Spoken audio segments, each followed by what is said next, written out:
Good morning students. आज देखते fundamental unit of life.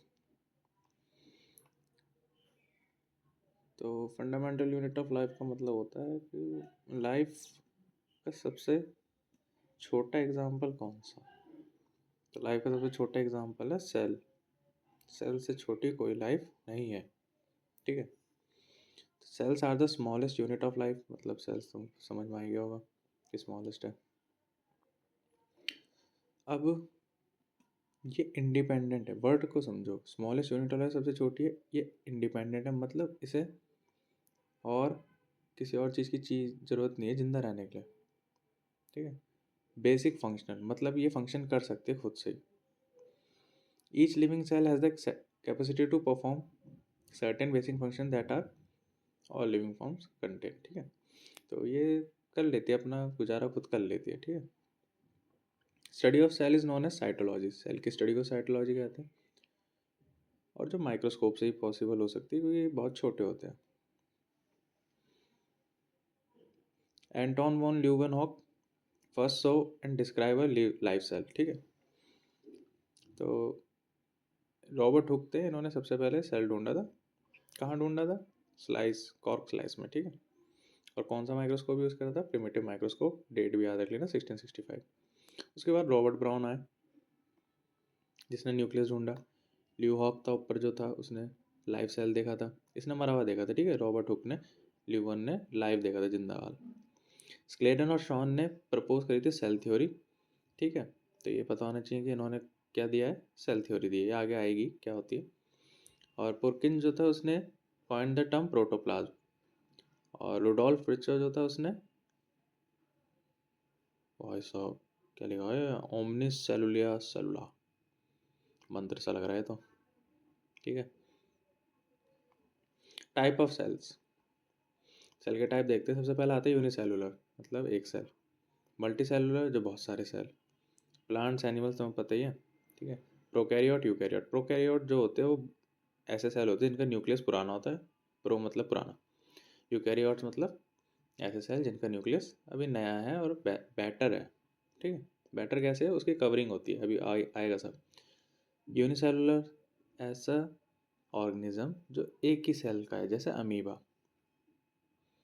Multi cellular ऐसा ऑर्गेनिज्म जिसके अंदर बहुत सारे सेल है, जैसे हमारे अंदर ब्लड सेल है, बोन सेल है, ठीक है, टिश्यू है, नर्व सेल है। प्लांट सेल पता ही है तुम्हें, प्लांट्स के अंदर जो सेल होंगे। एनिमल सेल, एनिमल्स के अंदर जो सेल होंगे। ठीक है। प्रोकैरियोट्स देखो क्या है, do not have nuclear membrane. इनकी न्यूक्लियस के बाहर कवरिंग नहीं होती है, इसलिए इनका न्यूक्लियस आउटडेटेड माना जाता है। यूकैरियोट, इनका न्यूक्लियस अपडेटेड माना जाता है क्योंकि इनके न्यूक्लियस के बाहर मेम्ब्रेन होती है, कवर होता है। न्यूक्लियस ऐसे खिचड़ी की तरह फैला नहीं होता इनका, एक जगह पेटी पैक्ड होता है।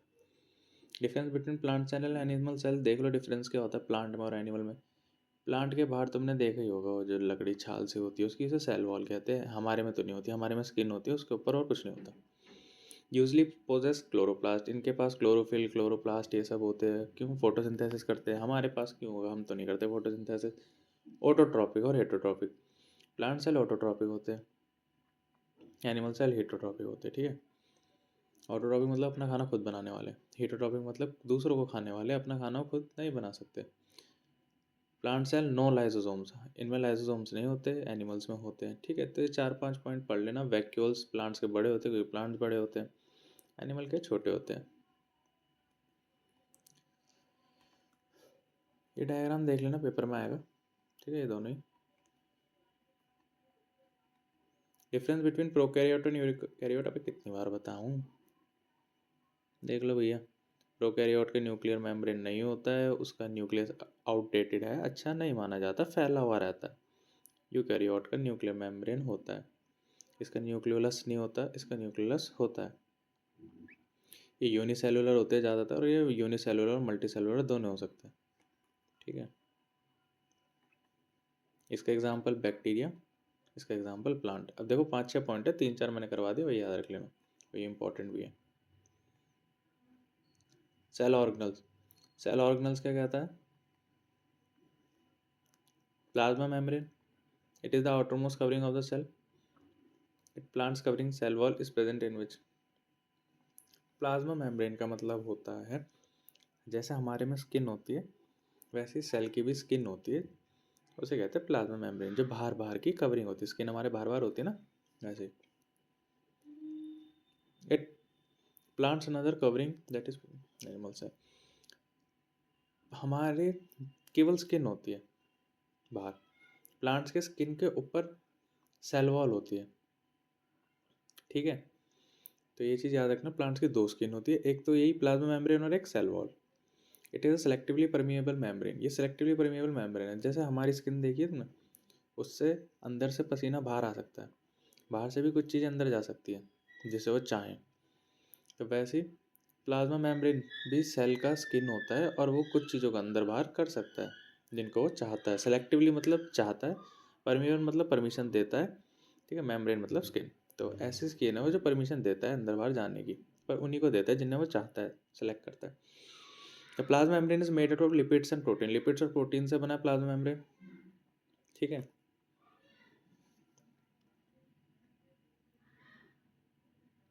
डिफ्यूजन और ऑस्मोसिस। डिफ्यूजन प्रोसेस क्या होता है? हायर से लोअर कंसंट्रेशन में कुछ भी चीज़ मूव होना।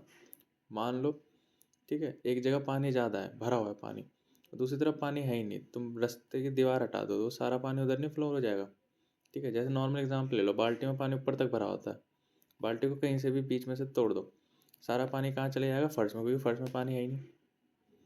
तो ये चीज़ याद रखना, जहाँ भी जो चीज़ ज़्यादा होती है वहाँ से वो कम की तरफ फ्लो हो जाती है। ऑस्मोसिस, ऑस्मोसिस का मतलब होता है सेम चीज़, पर डिफ्यूज़न जनरली एयर में करा जाता है, मतलब ज़्यादा हवा से कम हवा।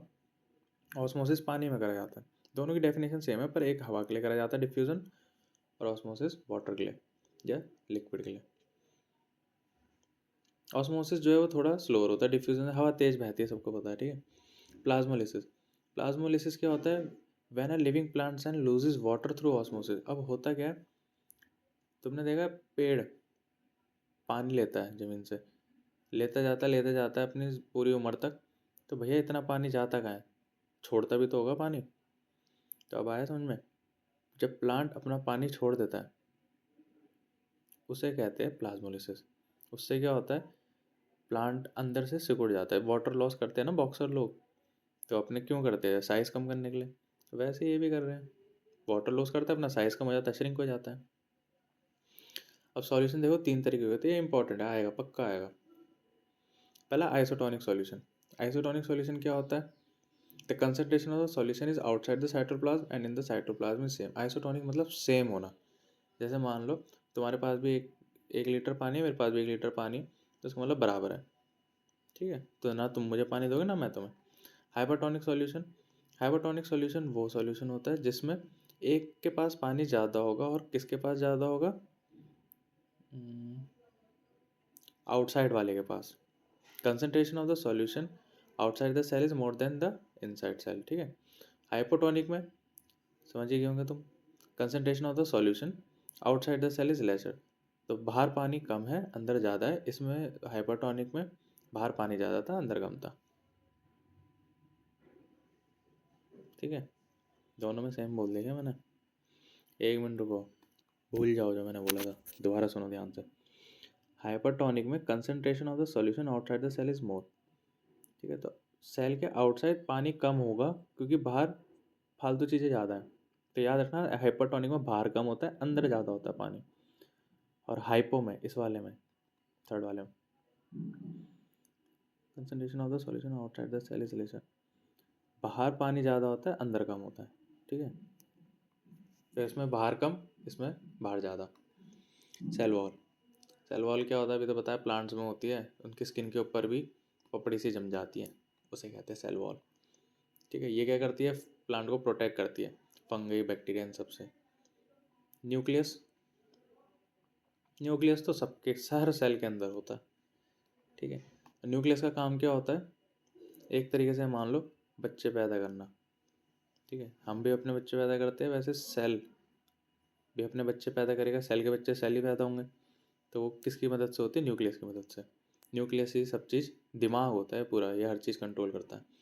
Nucleus is a small and round structure in eukaryotic cell the nucleoplasm of the nucleic acid, the nucleus contain chromosomes. ठीक है, चलो देखते क्या क्या है, ऐसे तुम्हें समझ में नहीं आएगा, थोड़े भारी अक्षर लिखे हुए हैं। The nucleus is a small and round structure. Nucleus छोटा होता है, बहुत छोटा होता है साइज में, और गोल होता है जनरली। इट में be covered by nuclear membrane. मैंने बताया था ना, न्यूक्लियस को अगर अच्छे से पैक कर रखा है तो वो यूकैरियोटिक सेल होगा, और ऐसे ही छोड़ रखा है तो वो प्रोकैरियोटिक होगा। In eukaryotic cell the nucleoplasm of the nucleus contain nucleolus and nucleic acid. Eukaryotic cell में जो न्यूक्लियोप्लाज्म होता है, ठीक है, उसके अंदर न्यूक्लियोलस होता है और न्यूक्लिक एसिड भी होता है।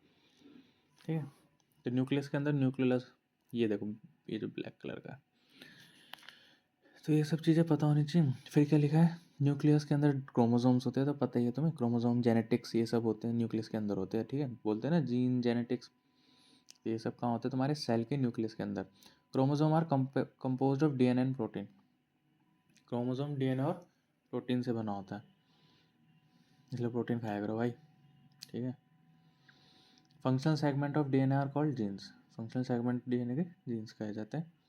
ठीक है, डीएनए के अंदर मतलब जीन्स भी होते हैं। अब फंक्शन क्या है, न्यूक्लियस ही कंट्रोल करता है, ब्रेन ऑफ द सेल होता है, वो सेल डिवीजन करता है, मतलब अपने बच्चे पैदा करता है, एक सेल से दो सेल, दो से चार cell. It controls all the metabolic activity, सारी मेटाबॉलिक एक्टिविटी मतलब सारे काम वही देखता है। फिर आता है साइटोप्लाज्म। साइटोप्लाज्म भी ठीक है, बहुत कम पूछा जाता है, पर देख लो, तुम्हारी स्किन के अंदर हर चीज़ लिक्विड ही है लगभग। तुम अपनी स्किन रिमूव करोगे तो ब्लड आएगा, वाटर आएगा, पस आएगा। तो वैसे ही सेल के अंदर भी अगर स्किन के अंदर देखोगे तो लिक्विड सब्सटेंस है। जैसे हम 70% वाटर से बने हैं, वैसे ही सेल भी लिक्विड सब्सटेंस से ही बना है, फ्लूइड सब्सटेंस से ही बना है, उसे साइटोप्लाज्म कहते हैं।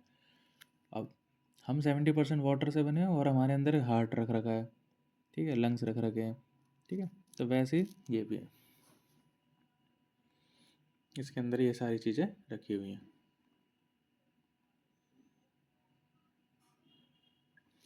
एंडोप्लाज्मिक रेटिकुलम क्या कहता है, endoplasmic reticulum do do do do do are absent in prokaryotic cell and RBC of mammals. तो एंडोप्लाज्मिक रेटिकुलम जो होता है प्रोकैरियोटिक में नहीं होता है, चलो ठीक है, पता होना चाहिए। ये दो तरीके के होते हैं, ये देखो यहाँ लिखे हुए हैं, आर ई आर और S E R. Endoplasmic reticulum are वाला होता है रफ, आर से रफ, एस से स्मूथ। ठीक है, तो रफ वाला जो होता है इसलिए रफ होता है क्योंकि उसके बाद राइबोसोम्स होता है और वो प्रोटीन बनाता है। स्मूथ ये याद रख लेना, बहुत इंपॉर्टेंट है। ठीक है, स्मूथ वाला इसलिए स्मूथ होता है क्योंकि उसके पास राइबोसोम्स नहीं है और वो लिपिड्स बनाता है, फैट्स बनाता है। तो अब इधर आओ, it is the network of membrane, मतलब बहुत सारे लेयर से बना हुआ है। It continuous with the outer nuclear membrane. It has three main component. ठीक है, तो ये सब चीज़ें पढ़ लेना इसके बारे में कि आउटर न्यूक्लियर मेम्ब्रेन जो है उसके साथ कंटिन्यू करता है। Three main component, cisterns, vesicle, tubules. ये इतना इम्पोर्टेंट नहीं है वाला पॉइंट, उसके अंदर तीन कंपोनेंट होते हैं, इनके नाम देख लेना। Some of this protein lipid synthesise with the help of ER, बताया ना अभी, आर ई आर जो होता है प्रोटीन बनाता है। ये इंपॉर्टेंट है, मेम्ब्रेन बायोजेनेसिस जो अभी पढ़ी थी ना, सेल मेम्ब्रेन, वो किससे बनी, वो भी प्रोटीन से बनी है, और वो प्रोटीन कौन भेजता है, एंडोप्लाज्मिक रेटिकुलम बना के भेजता है। तो मेम्ब्रेन बायोजेनेसिस याद रख लेना, बहुत इंपॉर्टेंट है। ER is to service channel for the transport, ये ट्रांसपोर्ट के लिए भी मदद करता है। जब बनाएगा कुछ चीज़ तो भेजनी भी तो पड़ेगी, डिलीवरी भी तो करनी पड़ेगी, तो ये डिलीवरी भी करता है, ठीक है, ट्रांसपोर्ट भी करता है। ER also function as a cytoplasmic framework providing a surface for some of the biochemical activity, मतलब और छोटे मोटे दो तीन काम कर लेता है। In the liver cell of vertebrate, ऐसे ER help in the detoxification poison and drug.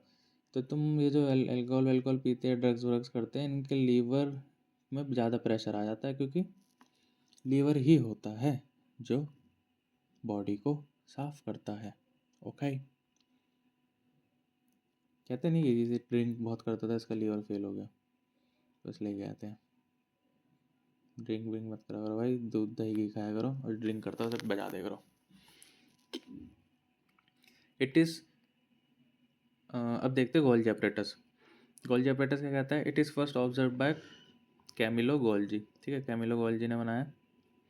Golgi apparatus consist of many flat disc shapes. ठीक है, तो गोल्जी apparatus इन सब चीज़ों से बना। This structure are situated parallel to each other, ये parallel है आपस में, ठीक है, सिस और ट्रांस, ठीक है। Golgi apparatus remain in close association with endoplasm, आपस में ये सेल कितना सा तो होता है, जरा सा तो होता है, आपस में ही होंगे सभी, क्या पॉइंट लिखा हुआ है, ठीक है। और यहाँ पे देखो ये वाला पॉइंट बहुत जरूरी है, ठीक है। Golgi apparatus is involve in packaging material, packing के, ठीक है, प्रोटीन को मॉडिफाई करने के और ग्लाइकोप्रोटीन और ग्लाइकोलिपिड बनाने के काम आता है, ठीक है। ये बहुत इंपॉर्टेंट था। और ये आखिरी वाला में बहुत इंपॉर्टेंट है कि ये फॉर्मेशन ऑफ लाइसोसोम, लाइसोसोम्स को बनाने में मदद करता है और बीच में छोटे मोटे काम कर लेता है, स्टोरेज मॉडिफिकेशन इन सब के। अब लाइसोसोम्स क्या होता है, membrane bound vesicle filled with the digestive enzyme. तो लाइसोसोम जो होता है मेम्ब्रेन बाउंड सैक होता है जिसके अंदर डाइजेस्टिव एंजाइम होते हैं, ठीक है। Help in cleaning cell by digestive any foreign material on out cell, ये बहुत काम की चीज़ है। लाइसोसोम सुसाइड बैग भी कहा जाता है। जितने भी हमारे अंदर गंदी चीज़ें चली जाती हैं लाइसोसोम उसे खा लेता है हमारे सेल के अंदर, ठीक है। तो सेल्फ क्लीनिंग भी है भाई हमारे सेल के अंदर, सेल कितना समझदार है भाई।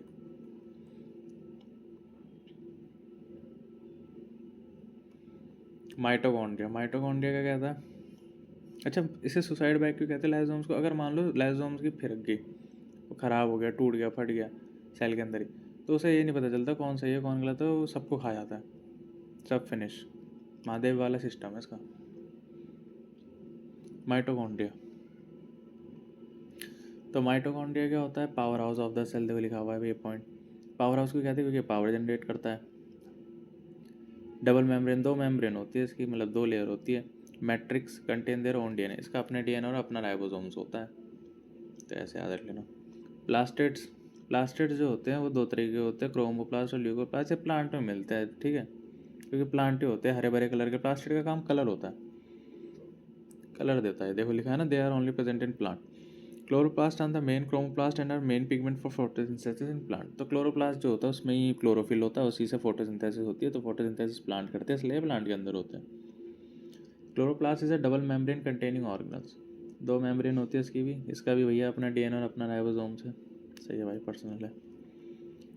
ये पॉइंट जो मैं बोल रहा हूँ वही आएंगे, जो मैं स्किप कर दे रहा हूँ वो इतने नहीं आएंगे, पढ़ने सारे हैं पर जो मैंने बोले उनमें थोड़ा स्टार लगा दे करो, ठीक है। वैक्यूल्स, वैक्यूल्स जो होता है वो होता है स्टोरेज भाई, गोदाम होता है ना, गोदाम उसकी तरह। तो गोदाम में हम क्या करते हैं, सारे सामान रख देते हैं, तो वैसे वैक्यूल्स के अंदर जो जो काम हम बाद में आएगा वो सारा सामान रख देते हैं।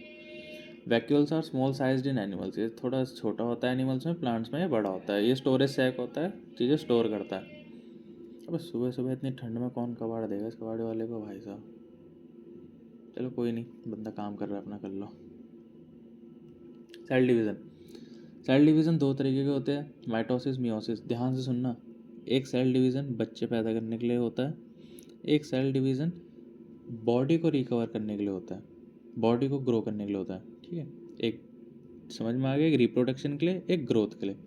तो देखते हैं कौन सा ग्रोथ के लिए, कौन सा रिप्रोडक्शन के लिए। माइटोसिस जो होता है वो ग्रोथ के लिए होता है। जैसे तुम्हारा हाथ कट गया, तुम्हारा नई स्किन आएगी, जो खून खोया लॉस हुआ वो दोबारा आएगा, तो कहाँ से आएगा, माइटोसिस से तो आएगा। तुम्हारी बॉडी में कुछ भी चीज़, हेयर ग्रो हो रही है, तुम्हारा साइज़ ग्रो हो रहा है, तुम्हारा बाइसेप ग्रो हो रहा है, ठीक है, हाइट बढ़ रही है, तो क्यों बढ़ रही है, कहाँ से आ रहे हैं ये सेल, ये माइटोसिस से आ रहे हैं, ठीक है। अब मियोसिस, फीमेल के अंदर एग्स प्रोड्यूस होते हैं, हर महीने प्रोड्यूस होते हैं, जब वो मैच्योर हो जाती है। मेल्स में भी स्पर्म बनते हैं, रेगुलर बनते हैं, तो कहाँ से आ रहे हैं इतना, ठीक है, तो ये मियोसिस से आ रहे हैं। तो ध्यान से सुनो, जैसे इंसान में क्या होता है, दो बच्चे, ठीक है, लड़का लड़की, फिर उनके बच्चे चार, फिर चार शादी करेंगे, आठ बच्चे, आठ शादी करेंगे, 16 बच्चे। तो शुरुआत कहाँ से हुई, एक से ही तो हुई, तो ये याद रखना, ठीक है। वैसे ही एक सेल बहुत है, उससे दो सेल बनेंगे, देखो बन रहा है ना नीचे, देखो एक सेल था उससे दो सेल बने, फिर ये दो सेल अपने आप साइज ग्रो करेंगे, अपने फादर मदर जितना साइज में आएंगे, फिर ये और प्रोड्यूस करेंगे, तो ठीक है, याद रखना। Occur in vegetative cell, vegetative cell में होता है, और ये गैमेट फॉर्मेशन है, गैमेट मतलब, गैमेट मतलब होता है वही स्पर्म और एग। अब ये तीसरा पॉइंट बहुत जरूरी है, माइटोसिस में, इस वाले में डॉटर मतलब जो बच्चे हुए और जो पेरेंट्स थे, इनके क्रोमोसोम सेम होते हैं, मतलब पेरेंट्स ने अपनी सारी चीज़ें दे दी इन्हें। 46 क्रोमोसोम होते हैं इंसान में, तो ये 46, ये जो पेरेंट था इसने इसे भी 46 दिया और इसे भी 46 दिया। मियोसिस में क्या होता है, ये जो पेरेंट था ये आगे पूरा ट्रांसफर नहीं करता, आधा करता है, आधा इसे दे देता है। तो 23 इसमें होते, 23 इसमें, फिर ये अपने को ग्रो करेंगे, ठीक है, इनमें भी 46 हो जाएंगे, फिर ये 23 इसमें, 23 इसमें, ठीक है। तो इस चैप्टर में इतना ही था। Bye bye, take care.